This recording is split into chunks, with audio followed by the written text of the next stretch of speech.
40 dioptrías. En segundo lugar, la potencia del cristalino, que son 20 dioptrías, y también tiene que ver con lo que es la profundidad de cámara anterior y la longitud axial, es decir, el largo, como podemos ver acá, el largo de todo el ojo. Entonces, repasamos la potencia de la córnea, que son 40 o 42 dioptrías, la del cristalino, que son aproximadamente 20, acá tenemos las fibras zonulares, que está unida a todo lo que son los procesos ciliares, y la profundidad de cámara anterior, ¿sí? Vamos a tener lo que es el radio curvatura anterior de este cristalino, que es de 9 milímetros, y el posterior de 5,5. El índice de refracción va a ser de 1,4, ¿sí? Y el índice, bueno, refractivo, como vimos, era de 20. El cristalino también participa en un proceso que se llama proceso de acomodación, ¿sí? Nosotros tenemos que el cristalino, como sabemos, está unido a través del cuerpo ciliar por las fibras zonulares, ¿sí? Las fibras zonulares están producidas en el epitelio no pigmentario del cuerpo ciliar y el origen lo tienen la pars filtrata y pars plana y la inserción en la cápsula pre- y postecuatorial. En este proceso de acomodación, nosotros lo que hacemos es, según el foco que tengamos que tener, ya sea una distancia lejana o una distancia cercana, ese cristalino va a tomar diferentes formas, ¿sí? Si nosotros queremos ver de lejos, el cristalino se va a aplanar y se va a relajar todo lo que es el músculo ciliar, ¿sí? Y se va a tensar todo lo que es acá en la zónula. Ahora, si nosotros queremos ver de cerca, este cristalino se va a bombar, el músculo ciliar va a estar contraído y la zónula, los ligamentos que tenemos acá se van a aflojar. Entonces, nosotros tenemos el proceso de enfoque para todo lo que son los objetos cercanos. Por ejemplo, si empezamos a ver borroso, si queremos enfocar, si queremos cambiar el foco de un lado al otro, estos van a ser los cambios que vamos a tener adentro del ojo. Cuando nosotros hacemos todo lo que es la visión cercana, ¿sí? ¿Alguien tiene alguna duda? Bueno, seguimos Yo, entonces. perdón. Sí, Entonces, sí, decime. para repasar, para ver de lejos, el cristalino se aplana, el músculo ciliar se relaja y la zónula o los ligamentos se contraen. Exactamente. Bien, perfecto, gracias. Y es lo inverso cuando uno quiere ver de cerca. Asociado a todo lo que es la visión de cerca, se asocia un proceso que se llama miosis y convergencia. Convergencia es cuando nosotros tendemos a tener los ojos como más metidos para adentro, ¿sí? Y miosis es que la pupila se va achicando. Entonces, hasta acá todo lo que es cristalino normal, ¿sí? Toda la embriología, la formación, las capas, las partes del cristalino, las funciones, ¿sí? Y qué es lo que hace básicamente ahí adentro del ojo, ¿sí? ¿Alguna duda hasta acá? Hola, No, por ahora no, doctora. yo sí tengo una duda. ¿Se Sí, escucha ahí? sí, sí, se escucha. Genial. Había nombrado que uno de los componentes era el epitelio y que ahí va perdiendo organelas. Sí, va perdiendo las organelas ¿Por qué pierde las organelas? para tener más transparencia, porque nosotros sí tenemos el epitelio, que es esa monocapa, espera, te la voy a Mm, mostrar acá. Ves que todo lo que son las organelas, que es todos los componentes que tienen las células, impide un poco el paso de luz y si todas las células que están adentro del cristalino tendrían organelas, no nos dejarían ver nítido. Entonces, para mejorar todo lo que es la entrada de luz, aparte de ser avascular, necesitamos que, en este caso, por ejemplo, no tenga organelas, ¿sí? Se van formando todas esas fibras, ¿sí? Que se van organizando de manera más que nada equidistante para poder tener y ordenada para poder tener todas las fibras de colágeno ahí y permitir la entrada de luz, ¿sí? ¿Eso sucede en el desarrollo embrionario o cuándo? En realidad todo el tiempo, estas células nosotros Ah, las tenemos y todo el tiempo se van migrando y se van diferenciando estas células. No es que se mueren ni se van estas células, sino que se van acumulando como esas fibras de colágeno. Por eso después se va formando la catarata, porque al tener ah, tantas fibras, después va elongando todo lo que es el diámetro antero-posterior del cristalino y se va opacificando, perfecto, gracias. ¿sí? Sí. ¿Alguna duda más hasta acá? Yo tengo una pregunta. Recién cuando hablamos de la acomodación y la miosis y la convergencia, ¿eso es para tanto visión de lejos como de cerca o solo para una de las dos? No, la miosis y la convergencia es para la visión de cerca. Ah, ok. Por Bien, ejemplo, nosotros gracias. queremos leer un libro, queremos ver de cerca, si vos te fijas o si vos ves a alguien que está leyendo un libro, instintivamente va a mover los ojos para adentro y la pupila se va a achicar un poquito más. Bien, perfecto. Gracias. Bueno, vamos a seguir entonces con la parte de cristalino patológico, ¿sí? Vamos a hablar primero de los que son las anomalías congénitas, ¿sí? Que tenemos el lenticono anterior y lenticono posterior. Lenticono es el abultamiento cónico de la superficie anterior del cristalino y se da de manera bilateral. Y se puede asociar a síndromes como por ejemplo el síndrome de Alport. Y después tenemos el lenticono posterior, que es el abultamiento también cónico, pero en este caso de la superficie posterior del cristalino. Y es unilateral. Se asocia normalmente a opacidad subcapsular posterior, como podemos ver en esta foto de acá, que igual lo vamos a ver en los tipos de cataratas un poquito más adelante, ¿sí? Y después tenemos la microesferofaquia, que es un cristalino esférico de menor tamaño y que suele progresar con subluxación o luxación a lo que es cámara anterior. Y se asocia a síndromes como por ejemplo el síndrome de Marfan y Welmer-Chesaning. Después tenemos lo que es la ectopía lentis, que es el desplazamiento del cristalino de su posición normal. Vamos a tener la luxación cuando todo el cristalino está desplazado por completo. Y subluxación es cuando es un desplazamiento incompleto o parcial. Este tipo de patologías podemos ver que puede ser con asociación sistémica o sin asociación sistémica. Dentro de lo que es sin asociación sistémica tenemos la ectopía lentis familiar, que tiene una herencia autosómica dominante, la ectopía lentis y pupilar, que es de herencia autosómica recesiva, y la aniridia. Y después tenemos las herencias con asociación sistémica, como es el síndrome de Marfan, el síndrome de Welmer-Chesaning y la homocistinuria. Hablando de cataratas congénitas, la realidad es que la forma de presentación es de 1 cada 3.000 nacidos vivos, ¿sí? Y se dice congénito tanto a las que están presentes dentro del nacimiento o que se desarrollan durante el primer año de vida, ¿sí? Esto es muy importante. Se puede dar por alteraciones metabólicas sistémicas, como por ejemplo la galactosemia, el síndrome de Lowe, la enfermedad de Fabry, o por infecciones intrauterinas, como por ejemplo las TORCH, que tenemos rubiola, toxoplasmosis, citomegalovirus y varicela, ¿sí? Algunas de las características que pueden tener es que sean de esta manera, que se llaman lamelares, polares, que podemos ver este puntito blanco acá en la parte posterior, sutural, que son de las suturas, como habíamos hablado, que tienen forma de I, la anterior tiene forma de I en normal y de atrás es I invertida, ¿sí? Cerulia, donde podemos ver todos estos pigmentos ahí, donde se va opacificando el cristalino, nuclear, donde vemos acá toda esta placa, membranosa, donde vemos que también forma toda esta membrana, ¿sí? Y después tenemos las cataratas adquiridas, ¿sí? Que son las más comunes, que son asociadas a la edad.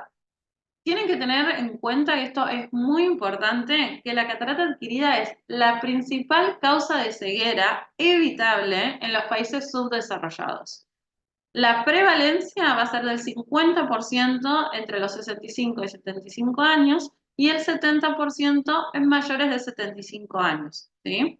Dentro de los factores de riesgo más frecuentes tenemos tabaquismo, diabetes, radiación ultravioleta y uso prolongado de corticoides. Todos en algún momento igual vamos a tener catarata.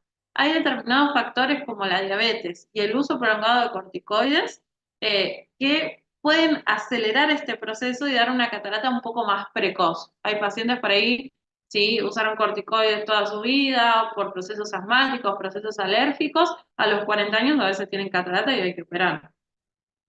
Entonces, dentro de los tipos de catarata que nosotros tenemos, las que son asociadas a la edad, tenemos diferentes patrones. Catarata nuclear, vamos a saber que el núcleo es la parte del centro. Vamos a ir viendo que va a tener una coloración amarilla, ocre, ¿sí? Y se va por una esclerosis nuclear. Normalmente suele ser bilateral y simétrica, ¿sí? Y si uno mide a estos pacientes, a medida que va avanzando la catarata, va generando miopía si uno los mide en la autorrefractometría, ¿sí?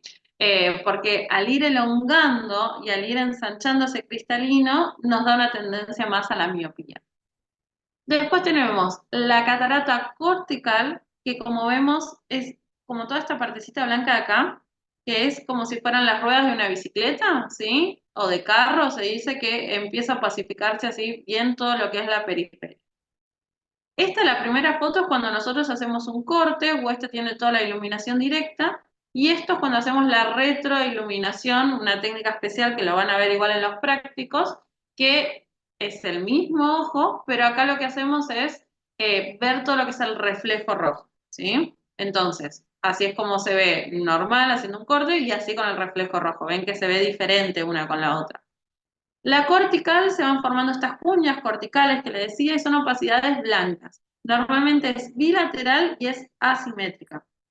Y es muy frecuente que los pacientes que tienen este tipo de catarata empiecen con encandilamiento de las luces, molestias, fotofobia, ¿sí? Después tenemos la subcapsular posterior, que tiene un aspecto granular. Si lo ven, es como todo un puntillado, como si fueran todas burbujitas. Y se da debajo de la cápsula. Puede ser unilateral o bilateral y afecta lo que es el punto nodal y da mucho encandilamiento también. Este tipo de catarata se da principalmente por pacientes diabéticos que están mal controlados y que usan mucho corticoide. Y es un tipo de catarata que avanza rápido en poco tiempo, entonces puede bajar la visión en 6 meses, un año, ¿sí? La realidad es que la mayoría de los días cuando hacemos controles de pacientes que tienen cataratas podemos encontrar los tres tipos mezclados. No es que uno puede tener o solo nuclear o solo cortical o subcapsular. Puede tener, y esto después lo estadificamos en grados. Entonces puede tener un nuclear 2, un cortical 3, un subcapsular 1, ¿sí? Normalmente los numeramos del 1 al 5. Y después tenemos las que son asociadas a lo que son enfermedades sistémicas, como estábamos hablando, de diabetes mellitus, normalmente puede dar nucleares o subcapsulares posteriores de forma precoz. Y puede dar en jóvenes un tipo de catarata que se llama catarata en copo de nieve, como podemos ver acá, ¿sí? No es lo más frecuente igualmente. Después tenemos asociadas a distrofia miotónica, que se desarrollan cataratas policromáticas iridescentes, como podemos ver ahí, y puede evolucionar a cataratas de subcapsular posterior. Y después asociado a lo que es dermatitis atópica, puede desarrollar lo que se llama el 10%, muy poquito, subcapsular anterior. Vieron que nosotros habíamos hablado que el cristalino está envuelto en toda una cápsula y tenemos la parte anterior y la parte posterior. Esta está localizada en lo que es la parte anterior y se forma en forma de escudo o placa. Después tenemos las causas iatrogénicas que tenemos por corticoides, ¿sí? Como dijimos que era la parte de la subcapsular posterior, la fenostiacina por la miodarona, ¿sí? Y otras como la pilocarpina, las estatinas y el tamoxifeno. Dentro de las cataratas adquiridas también tenemos que mencionar todas las que son traumáticas. Según el tipo de traumatismo, vamos a tener una manifestación diferente. En el caso de que sea un traumatismo penetrante, aparte de tener una lesión en córnea y en otras estructuras, va a formar normalmente lo que se llama una catarata cortical. Las que son traumatismos no penetrantes, que llamamos traumatismo contuso, por ejemplo, con una pelota de fútbol, con una pelota de tenis, ¿sí? Va a formar esta catarata que se llama en roseta, ¿sí? Y puede dar una subluxación que, como dijimos, es que esté parcialmente, ¿sí? Movido este cristalino hacia un costado, pero no está luxado entero. Por el tema de que por el mismo traumatismo se pueden romper las fibras zonulares, que es donde está anclado este cristalino, ¿sí? Después tenemos el traumatismo eléctrico, que nos va a dar estas opacidades iridiscentes con un patrón así estrellado. Ven todo este puntillado así bien blanquecino. Después tenemos el traumatismo por radiación infrarroja, que tenemos la exfoliación de la cápsula anterior verdadera. Y también por radiación ionizante, que podemos ver tanto opacidades en lo que es subcapsular anterior y subcapsular posterior. Y eso es Una todo de pregunta, cristalino. ¿Sí? ¿estas cataratas por traumatismo se recuperan con cirugía? ¿Se recupera la vista con Sí. cirugía? Claro, Ok, primero hay que ver también si hay algún otro daño por el traumatismo. Por ejemplo, si hay un daño en la retina, si hay un desprendimiento de retina o algo más patológico, capaz que hay que hacer varias cirugías o dentro de la misma cirugía se hacen varias intervenciones. Por ejemplo, en este caso que es dentro de todo lo más frecuente que vemos, que es por golpes contusos, la de Rosetta se opera. Lo que hacemos es como una cirugía de catarata, ¿sí? Convencional, teniendo en cuenta si hay una subluxación o no, o si hay algo más por el traumatismo, pero se saca todo lo que es esta catarata y se coloca una lente intraocular. bien, buenísimo. Gracias. Yo ¿Alguna Yo tengo una una duda. duda. Sí. Juan, El de catarata de causa traumática, ¿sí? Catarata eléctrico, ¿cuál puede ser un ejemplo? Traumatismo eléctrico. Y una quemadura, o sea, que tocó algún cable, ¿sí? Directamente que se electrocutó. Ah, está bien, sí, es lo que me imaginé. No, está bien, pensé que quizá, no sé, podría ser otra causa diferente. Muchas gracias. Claro. ¿cómo estudias a un paciente con cataratas? ¿Cuáles son los estudios que se le hacen? Primero, dependiendo si es adquirida o si es traumática, lo primero que hacemos siempre es tomarle la visión, ¿sí? Ver cuánto llega esa visión, hacerle por ahí una prueba subjetiva con anteojos, a ver si mejora su visión con algún anteojo y se puede dilatar la cirugía, o si es tanto la catarata que ya toda esa opacidad no lo deja ver, ¿sí? Siempre se le hace fondo de ojos también. Se tiene que revisar todo lo que es la retina, ver la totalidad del cristalino, porque si nosotros no dilatamos la pupila, vemos a través de una pupila muy chiquita y no podemos ni siquiera catalogar qué tipo de catarata es, como les había mencionado, nuclear, cortical y todo eso, ¿sí? Después de Sí, hacer todo eso, le solicitamos los estudios que son específicos para la cirugía. Le pedimos una microscopía especular que genera todo lo que es el recuento endotelial, ¿sí? Todas las partes de las células de la córnea, para ver que no sea una córnea que esté descompensada. Le pedimos un estudio que es para calcular la lente intraocular, porque todas las lentes tienen un número, ¿sí? Entonces tiene una graduación, un poder dióptrico que va a reemplazar a ese cristalino que nosotros dijimos que tenía 20 dioptrías aproximadamente, ¿sí? mm, Y después otros estudios más específicos para ver la córnea y todo eso, ¿sí? Doctora, el eh, doctor Pichi está listo para transmitir la cirugía. Ah, perfecto. Cualquier cosa, si no yo les mando ahora mi mail y si tienen alguna duda más me avisan por mail y intentamos resolverlos, ¿sí? Así el doctor puede empezar con la cirugía. dale, gracias. Bueno, muchas gracias a todos. Voy a sacar acá, voy a dejar de compartir. Gracias, Así. doctora. Muy buena la Gracias. clase. Gracias. Gracias. Hola, Gracias, Doc. Gracias. La doc. hola, ¿cómo va? Buen día, doctor. ¿Me ven a mí? Ahí está, ahí me ven a mí. Sí, se ve Bueno, perfecto. bueno, acá estamos en la